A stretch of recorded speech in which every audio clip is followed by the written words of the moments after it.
নমস্কার বন্ধুরা, সবাইকে অনেক অনেক ধন্যবাদ। পুরো ভিডিওটা দেখার অনুরোধ রইল এবং ভালো লাগলে বন্ধুদের মধ্যে শেয়ার করবেন। আশা করি সবারই ভিডিওটা খুব ভালো লাগবে এবং ভিডিওটা থেকে উপকৃত হবেন। তো আমরা আজকে জেনে নিই কী কী লাগবে পুজোতে। পঞ্চামৃত তৈরি ভিডিও আমার চ্যানেলে রয়েছে, আপনারা দেখে নেবেন।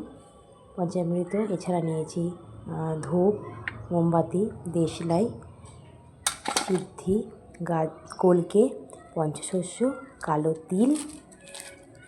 এছাড়া নিয়েছি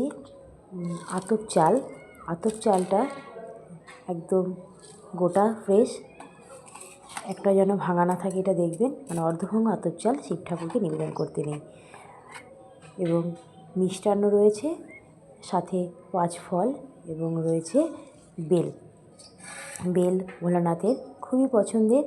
এছাড়া রয়েছে আকন্দ ফুল, বেলপাতাটা নিখুঁত নেবেন, পলাশ ফুল খুবই প্রিয়, অপরাজিতা ফুল, এই ফুলগুলি দেওয়ার চেষ্টা করবেন। এগুলো ভোলানাথের খুবই প্রিয়, ভোলানাথ এগুলো দেখলে খুবই সন্তুষ্ট হন। তো ভিডিওটা কেমন লাগলো জানাবেন। থ্যাংক ইউ, কমেন্ট করতে ভুলবেন না কিন্তু।